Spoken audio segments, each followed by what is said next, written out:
Les moments où je lis la Bible, ils me font du bien parce que c'est des moments où j'ai un peu autre chose devant les yeux que mon confinement ou la pandémie actuelle. Et ça me permet de respirer, de penser un peu à autre chose, d'avoir un autre regard. Et en même temps, ça me fait aussi du bien parce que ça me donne un peu de perspective sur ce que je vis, moi personnellement, et mes petites frustrations liées à ce confinement et plus largement sur la situation globale. Et ça m'aide à réfléchir à comment on peut agir, aimer, prier pendant ce temps-là. Qu'est-ce que ça veut dire d'être une lumière dans un temps qui est sombre, même très sombre pour certains. Donc ça me fait du bien, ça me permet à la fois de m'enraciner et de prendre un petit peu de hauteur. Approcher nos racines et les fortifier pour pouvoir nous élever, ça fait penser à ceux qui fondent, à ceux qui creusent, à ceux qui s'explorent et se repositionnent, oui.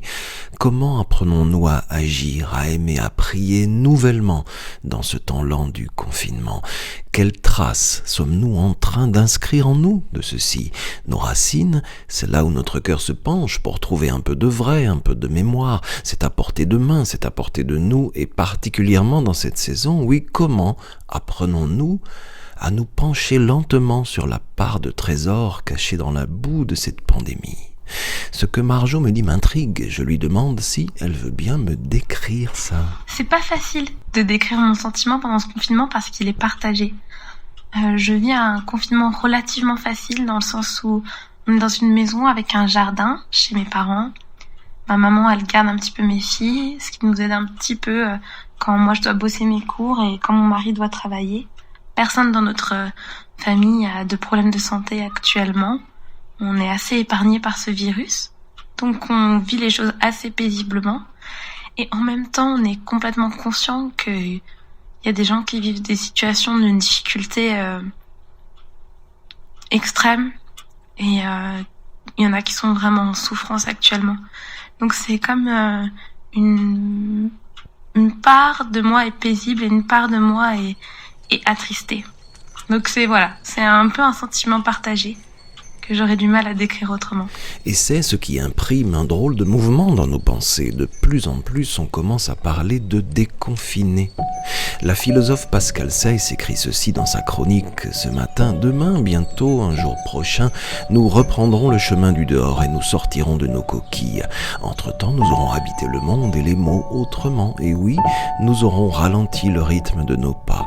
Dans les nouvelles fables que nous nous raconterons, l'escargot aura triomphé à la fois du lion, du lièvre et du renard, parce qu'avec sa maison sur le dos et sa maîtrise du temps lent, l'escargot sera devenu sage et flamboyant. Derrière nos fenêtres, dans ce temps incertain, on se penche sur les feuilles de la Bible pour y capter les versets qui inspirent et encouragent et stabilisent un verset, puis un autre, puis... Je demande à Marjo, je dis, toi, tu fais ça aussi? Oui, il y a un verset qui m'encourage particulièrement. C'est en Apocalypse 21, le verset 4, qui dit « Il essuiera toute larme de leurs yeux. Il n'y aura plus de mort, il n'y aura plus ni deuil, ni lamentation, ni douleur. En effet, les choses anciennes ont disparu. » Et ça m'encourage parce que ce que je trouve difficile dans cette pandémie, c'est de penser aux gens qui perdent des proches et qui peuvent même pas vivre leur deuil comme on le vivrait habituellement, en se rassemblant, en étant ensemble, peut-être en ayant une cérémonie qui célèbre la vie de la personne et qu'on est obligé de vivre un peu son deuil seul. Et ça me réconforte de savoir que Dieu, il voit cette souffrance, il en a conscience et qu'il voudra la consoler et la faire disparaître. Et c'est le genre de verset qui m'amène à avoir une autre perspective et à me dire qu'il y aura autre chose par la suite. Donc j'y trouve beaucoup d'encouragement. Un peu plus loin, verset 6, celui qui a soif, je lui donnerai l'eau de cette source qui donne la vie.